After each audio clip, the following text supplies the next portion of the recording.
I recently got some new Baader CMOS-Optimized ultra high-speed filters, but I've been having a lot of issues with them, including with the quality control of those filters. Let's have a look, shall we?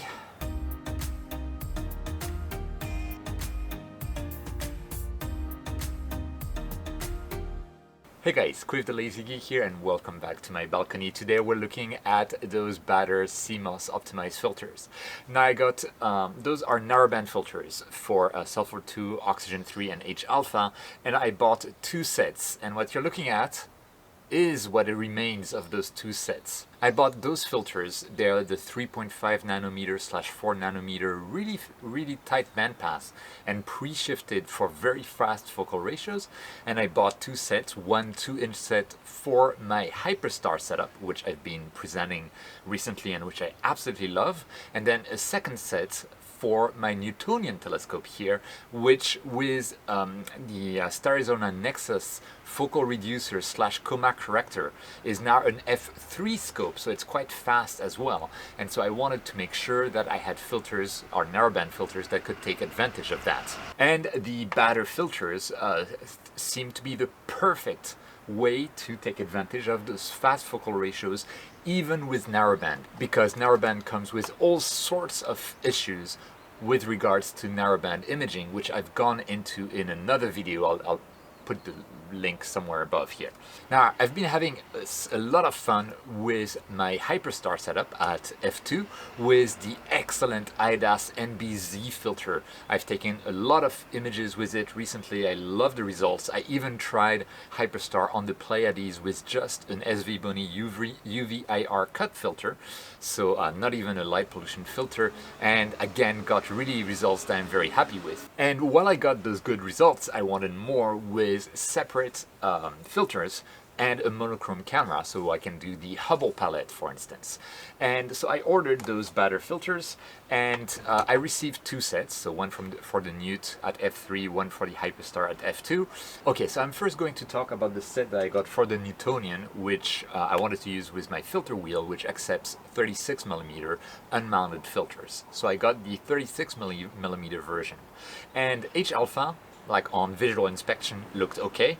And then I looked at sulfur 2, and this is what I saw. I saw a chip almost in the center of the filter surface. And when I looked at it very closely, it's actually kind of like a congealed hair, or a very small particle of dust, as if like it had been congealed in the process of manufacturing the filter. And that's a guarantee of being a permanent donut shadow on my images. And so I was a bit disappointed there, and I'm like, oh no. And so then I opened the oxygen 3 filter, and then I saw that the oxygen 3 filter had some dark paint on one of the surfaces, and you know, it's towards the edge of the filter, so on smaller sensor it wouldn't be an issue.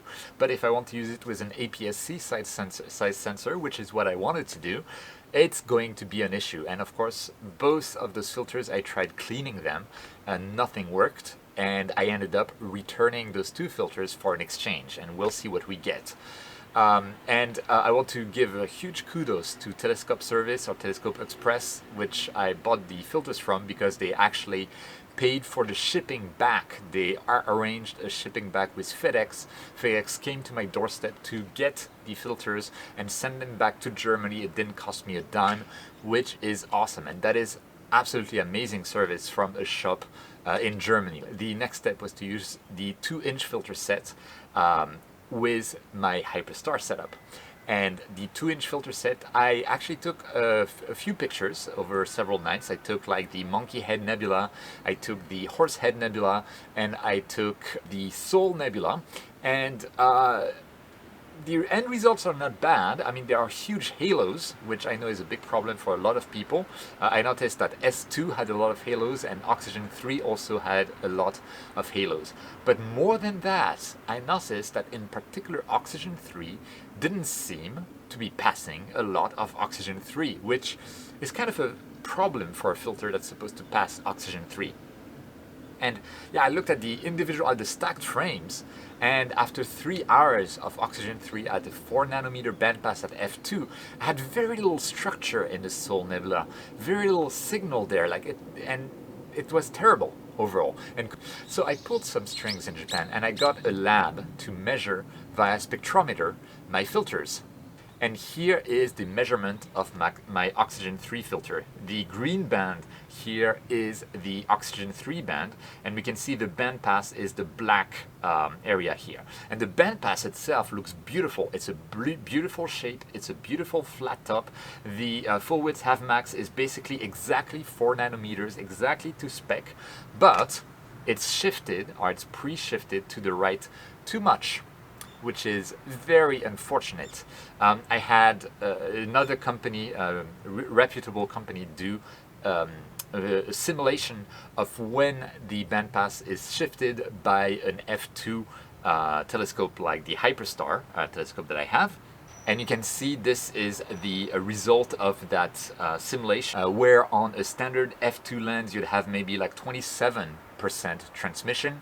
On my Hyperstar I would get maybe 40-45% transmission, and you can see like the bandpass is just not well placed. And I actually had another person do that simulation based on the raw data of the filter, and he obtained for my Hyperstar setup a transmission of between 25 and 30%. Obviously, those are not good figures. The filter is definitely defective, and the problem is when I look at the results of other Baader filters measured by Oskar in Poland, there's quite a few that have had this issue and was fixed upon replacement. And yeah, so that means like out of 6 filters I got from Baader, 3 had issues, maybe even more. I don't know for sure yet because I haven't tested the 36mm filters visually yet.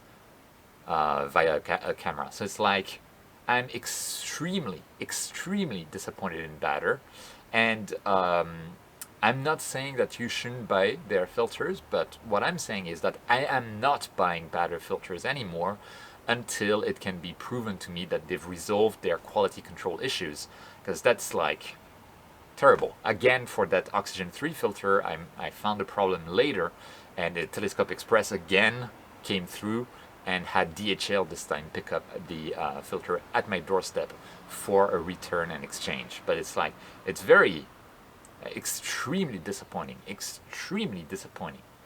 And that brings up an issue with filters, is that unless you're an experienced astrophotographer, as long as a filter passes its advertised bandpass even a little bit, for many people it will look as if the filter is working, and you wouldn't be able to tell the difference.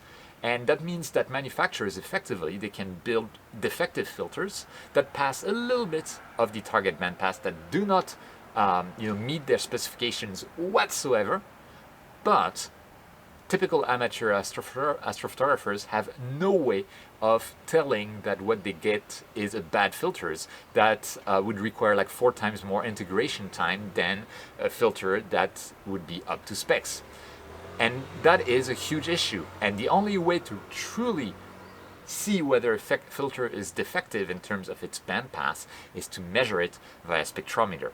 Spectrometer, they're very expensive instruments, so it's quite out of reach of a lot of us amateur astrophotographers. And that's why I've actually recently gotten into contact with a French kind of startup companies who does like spectrometers, who build spectrometers, and in particular they make a spectrometer called the Indigo. So the company is called Goya Labs. I'll put a link in the description, and I'm working with them for them to basically create holders for astrophotography formatted filters like M48, etc. And they have a spectrometer called Indigo that has a 1 nanometer resolution, and then they have a light source that they sell called the Go Light as well for that. And it wouldn't be cheap, but it wouldn't be super expensive either, which means that maybe we could have like amateurs around the world kind of buying those and selling measurements of filters, for instance, so that we could put manufacturers on notice that if we see a bad filters, we'll call them out based on that. And this is my unending quest to be hated by every astro manufacturer in the industry, but I don't care. The only thing I care about is that the stuff that we are sold meets the specifications that are advertised. If you're not going to meet those specifications, then tell us like, okay, this filter has a guaranteed transmission of 30%. Then it's fine, and then it's cheap, and then no one can complain. But if you tell us it's like 90% or 80%, then we expect that number.